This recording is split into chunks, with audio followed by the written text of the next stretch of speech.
2024 के आम चुनावों के सेमीफाइनल कहे जाने वाले 5 राज्यों की विधानसभा चुनावों के परिणाम जब जाहिर हो चुके हैं। रविवार को जिस तरह से 4 राज्यों में तेलंगाना, राजस्थान, मध्य प्रदेश और छत्तीसगढ़ के विधानसभा चुनावों के परिणाम सामने आए, तो सोमवार को बाकी बचे एक राज्य मिजोरम के चुनावी परिणाम भी सबके सामने आ गए। लेकिन इन 5 राज्यों में सबसे अहम राज्य रहे 3, जिसमें राजस्थान, छत्तीसगढ़ और मध्य प्रदेश थे। और तीनों ही राज्यों में हर किसी की उम्मीद से परे प्रदर्शन और प्रदर्शन के बाद परिणाम आगे आते ही बीजेपी ने हर किसी को हैरान कर दिया। जहां एक तरफा राजस्थान में अशोक गहलोत को बहुत ही बड़ा झटका दिया है बीजेपी ने और एक बार फिर से राजस्थान की सत्ता में वापसी की, तो मध्य प्रदेश में तो मानो हर किसी को हिलाते हुए यहां जिस सत्ता विरोधी लहर का जिक्र लगातार बीजेपी के खिलाफ चल रहा था मध्य प्रदेश में, उसको भी हिलाते हुए यहां मध्य प्रदेश की सियासत में एक बार फिर से सत्ताधारी पार्टी के रूप में बीजेपी ने वापसी की। तो छत्तीसगढ़ में भी यहां बीजेपी ने अपना कमर खिला दिया और प्रधानमंत्री नरेंद्र मोदी के चेहरे पर जिस तरह से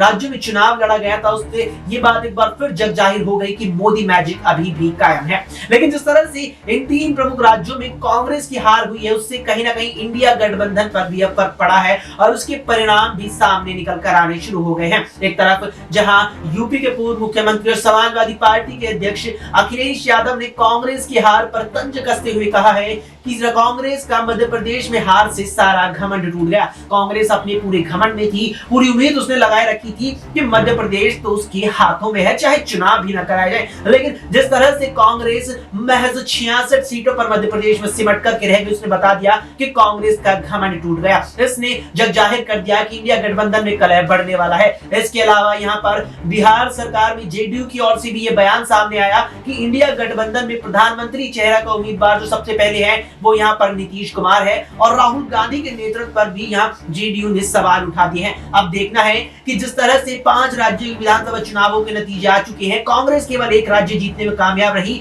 तो 2 राज्य कांग्रेस ने गंवा दिए हैं। अब क्या इसका फर्क इंडिया गठबंधन पर कांग्रेस की मजबूती से पड़ने वाला है? जिस तरह से ये बात निकलकर सामने आई थी कि कांग्रेस 5 राज्यों के विधानसभा चुनावों के नतीजों के आधार पर इंडिया गठबंधन के अंदर लोकसभा की सीटें मांगने वाली है, अब क्या उस पर फर्क पड़ने वाला है और क्या कांग्रेस को लेकर के अन्य जो उसके समर्थित इंडिया गठबंधन के दल है उनका क्या रुख रहेगा, ये देखना बेहद ही दिलचस्प रहने वाला है। अभी के लिए इस वीडियो में इतना ही। देश और दुनिया की तमाम खबरों के लिए आप देखते रहें SPN 9 न्यूज।